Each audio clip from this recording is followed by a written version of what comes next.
En este vídeo vamos a ver el tercer epígrafe de la comunicación de la Comisión Europea Estrategia temática para la protección del suelo y que lleva por título Objetivo de la estrategia. Dicho epígrafe tiene dos puntos, uno relativo al objetivo de la estrategia, garantizar un uso sostenible del suelo, y un segundo punto que lleva por título Nivel de intervención y que recoge los motivos por los cuales la Comisión cree que a la acción de los Estados miembros para proteger los suelos habría que añadir una acción europea. Pasamos pues al primer punto y de manera muy sucinta indica la estrategia que el objetivo general es la protección y la utilización sostenible de los suelos en función de dos principios rectores. Uno de ellos que sería prevenir la degradación de los suelos y conservar sus funciones. Si el suelo se utiliza y si se explotan sus funciones, es necesario tomar medidas que incidan en la utilización del suelo y en las pautas de gestión. Y si el suelo desempeña un papel como sumidero, como receptor de los efectos de las actividades humanas o de fenómenos medioambientales, habría que tomar medidas en la fuente. El segundo principio rector sería que los suelos degradados deben de restaurarse hasta un nivel de funcionalidad que corresponda al menos a su utilización actual y prevista, y habría que tener en cuenta desde el punto de vista financiero cuáles serían las repercusiones de la restauración de los suelos degradados. Pasamos pues ahora al segundo punto, nivel de intervención, y la Comisión Europea considera que es imprescindible que haya una estrategia global a nivel de la Unión Europea para proteger los suelos. La consecución de los objetivos de la estrategia, evidentemente, exige una acción tanto local como nacional como europea. Y los motivos por los que la acción europea debería de añadirse a la de los Estados miembros son los siguientes. Por un lado, porque la degradación de los suelos afecta también a otros ámbitos medioambientales.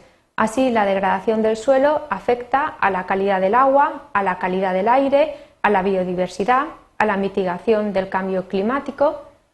Un segundo motivo sería el falseamiento del funcionamiento del mercado interior. Los regímenes nacionales, sobre todo en lo relativo a la contaminación del suelo, son muy divergentes e imponen obligaciones muy diferentes a los agentes económicos, lo que puede conllevar desequilibrios en los costes fijos. Además, en los Estados miembros en los cuales no hay regímenes nacionales para la protección del suelo y además no se conocen exactamente el nivel de degradación de los suelos, podría darse que se frenaran en estos Estados miembros las inversiones privadas. Y todo lo anterior podría conllevar ese falseamiento del funcionamiento del mercado interior. Un tercer motivo sería el impacto transfronterizo. Por ejemplo, el empobrecimiento de la materia orgánica en un Estado miembro podría conllevar que a nivel de la Unión Europea no se cumplieran los objetivos en el marco del Protocolo de Kioto. Otro ejemplo sería que las erosiones masivas en un Estado miembro podría conllevar la acumulación de sedimentos en otro Estado miembro, lo cual podría provocar el bloqueo de presas o daños en infraestructuras. A su vez, también en países limítrofes, la contaminación del suelo en un Estado miembro podría conllevar la contaminación de las aguas subterráneas en el otro país limítrofe. Por tanto, habría Estados miembros que estarían cargando con los costes de la degradación de los suelos en otros Estados miembros. Un cuarto motivo sería la seguridad alimentaria. La contaminación de los suelos puede conllevar la contaminación de alimentos, de piensos, de animales que se utilizan para la alimentación humana y por ello la Comisión cree que se deberían de tomar medidas en la fuente, o sea, donde están dichos contaminantes, y esto se añadiría a las acciones que ya está llevando actualmente la Unión Europea para controlar la seguridad de los piensos y de los alimentos.